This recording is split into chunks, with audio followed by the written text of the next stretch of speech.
નમસ્કાર મિત્રો, ચાલો એક વાત વિચારીએ.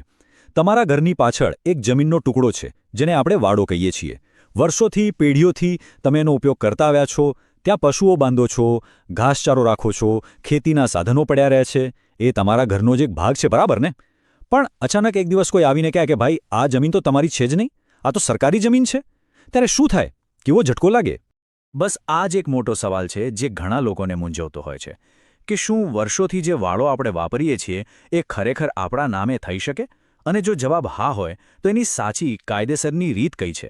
તો ચલો આજના આ વિશ્લેષણમાં આપણે સ્ટેપ બાય સ્ટેપ સમજીશું કે સરકારના નિયમો પ્રમાણે આ ગામતળનો વાડો પોતાના નામે કઈ રીતે કરાવી શકાય. ધ લીગલ સફરમાં આપ સૌનું સ્વાગત છે. અહીં આપણે જમીન અને મિલકતને લગતી આવી જ ગૂંચવણભરી બાબતોને એકદમ સાચી અને સરળ ભાષામાં સમજવાનો પ્રયત્ન કરીએ છીએ. ચાલો આપણે કાયદાની સફર શરૂ કરીએ. સારું, તો કોઈપણ પ્રક્રિયામાં આગળ વધતા પહેલા એ સૌથી જરૂરી છે કે આપણે મૂળભૂત શબ્દોને બરાબર સમજી લઈએ. એટલે સૌથી પહેલાં તો એ જ જાણીએ કે આ ગામતળનો વાડો છે શું? જુઓ, આમાં બે શબ્દો છે. પહેલો છે ગામતળ. ગામતળ એટલે ગામનો એ વિસ્તાર જ્યાં લોકોના ઘર આવેલા હોય, એટલે કે રહેણાંક વિસ્તાર. અને બીજો શબ્દ છે વાડો. વાડો એટલે ઘરની બિલકુલ પાછળ કે બાજુમાં આવેલી ખુલ્લી જગ્યા. હવે આ જગ્યાનો ઉપયોગ અલગ અલગ રીતે થતો હોય છે. જેમ કે કોઈ ત્યાં પોતાના ઢોરધાખર બાંધે, કોઈ ઘાસચારો કે બળતણના લાકડા રાખે, તો કોઈ ખેતીના ઓજારો સાચવે. ટૂંકમાં ઘરની સાથે જોડાયેલી એક ઉપયોગી ખુલ્લી જગ્યા. હવે મોટાભાગના કિસ્સામાં થાય છે શું? લોકો પેઢીઓથી આ વાડાનો ઉપયોગ તો કરતા હોય છે, પણ સરકારી દફતરમાં એટલે કે રેકોર્ડ પર એ જમીન એમના નામે બોલતી નથી. અને અહીંયા જ ખરી સમસ્યાની શરૂઆત થાય છે. કારણ કે જ્યાં સુધી કાગળ પર તમારું નામ ન હોય ત્યાં સુધી ભવિષ્યમાં ગમે ત્યારે ભાઈઓમાં કે પછી કોઈ બીજા સાથે વિવાદ થવાની પૂરી શક્યતા રહેલી છે. તો હવે આપણે આખી વાતના સૌથી મહત્વના ભાગ પર આવીએ છીએ. નિયમો અને શરતો. એટલે કે કઈ જમીન નિયમિત થઈ શકે અને કઈ જમીન બિલકુલ ન થઈ શકે. આ સમજવું ખૂબ જ જરૂરી છે, કારણ કે આના પર જ તમારી અરજીનો બધો આધાર છે. સારું, તો અહીંયા એકદમ સ્પષ્ટ રીતે સમજાવ્યું છે.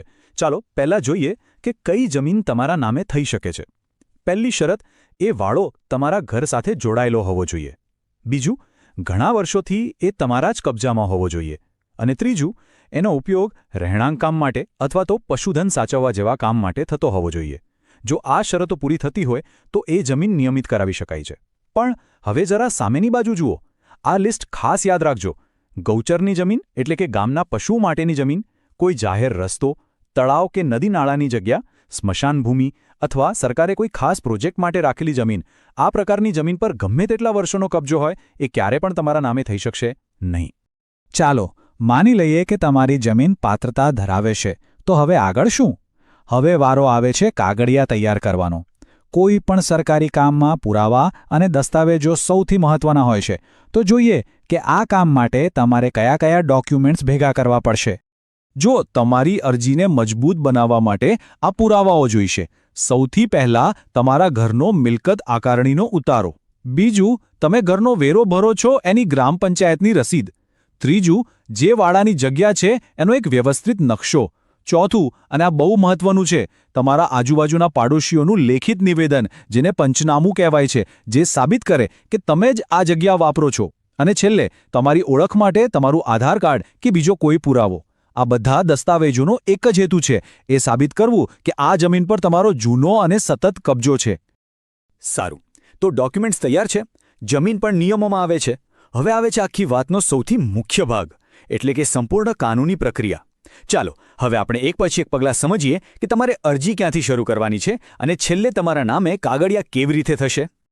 આ પ્રક્રિયા એકદમ સીધી અને વ્યવસ્થિત છે. ધ્યાનથી સમજજો. પગલું નંબર 1, તમારે તમારા બધા દસ્તાવેજો સાથે ગ્રામ પંચાયતમાં એટલે કે સરપંચ અથવા તલાટીકમ મંત્રીને એક લેખિત અરજી કરવાની છે. પગલું 2, તમારી અરજી મળ્યા પછી પંચાયતમાંથી સ્થળ પર તપાસ કરવા માટે આવશે. એ લોકો જોશે કે તમે જે જગ્યા બતાવી છે એ બરાબર છે કે નહીં. પગલું 3, જો તપાસમાં બધું બરાબર લાગે તો ગ્રામ પંચાયત પોતાની મીટિંગમાં એક ઠરાવ પસાર કરશે કે આ જગ્યા તમને ફાળવામાં અમને વાંધો નથી.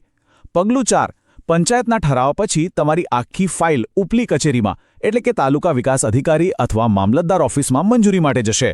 પગલું 5 ત્યાંથી ફાઇનલ મંજૂરી મળ્યા પછી તમારે સરકારના નિયમ મુજબ જંત્રીની કિંમતના આધારે એક નક્કી કરેલી રકમ ભરવાની રહેશે, જેને પ્રીમિયમ કહેવાય છે.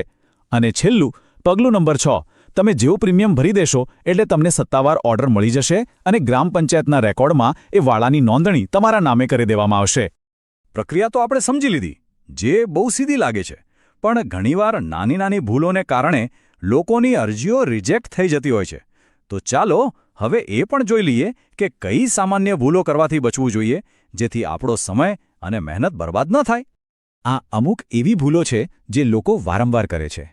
પહેલી, કોઈ પણ પુરાવા કે દસ્તાવેજ વગર સીધી અરજી કરી દેવી.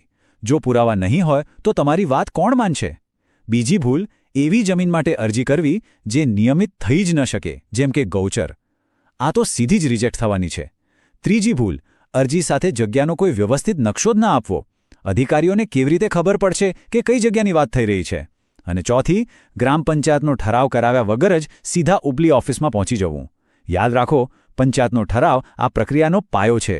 આ ભૂલો ટાળશો તો સફળ થવાના ચાન્સ વધી જશે. ચાલો આને એક સાદા ઉદાહરણથી સમજીએ. માની લો કે રમેશભાઈ છે. એમના પરિવાર પાસે છેલ્લા 40 વર્ષથી ઘર પાછળ એક વાડો હતો, પણ કાગળ પર એમના નામે નહોતો. એમણે શું કર્યું? એમણે આજ સાચી પ્રક્રિયા અપનાવી. પંચાયતમાં અરજી કરી, અધિકારીઓએ આવેલી જગ્યાની તપાસ કરી, પછી એમણે સરકારનું પ્રીમિયમ ભર્યું અને બસ થોડા જ સમયમાં એ વાડો સત્તાવાર અને કાયદેસર રીતે રમેશભાઈના નામે નોંધાઈ ગયો. આ ઉદાહરણ એ જ બતાવે છે કે જો સાચી રીતે કામ કરવામાં આવે તો પરિણામ ચોક્કસ મળે છે. હવે આગળ વધતા પહેલા એક છેલ્લી પણ સૌથી અગત્યની વાત. અહીં જે માહિતી આપવામાં આવી છે એ એક સામાન્ય પ્રક્રિયા છે, પણ યાદ રાખજો, કાયદામાં જગ્યા અને જિલ્લા પ્રમાણે થોડા ઘણા ફેરફાર હોઈ શકે છે. એટલે મારી ખાસ સલાહ છે કે કોઈ પણ પગલું ભરતા પહેલા એકવાર તમારી સ્થાનિક ગ્રામ પંચાયત અથવા તો મામલતદાર કચેરીમાં જઈને ત્યાંના ચોક્કસ નિયમોની પુષ્ટિ જરૂર કરી લેજો. જો તમને આ વિડીયો ગમ્યો હોય તો કૃપા કરીને તેને લાઇક કરો અને બીજાને મદદ કરવા માટે શેર કરો.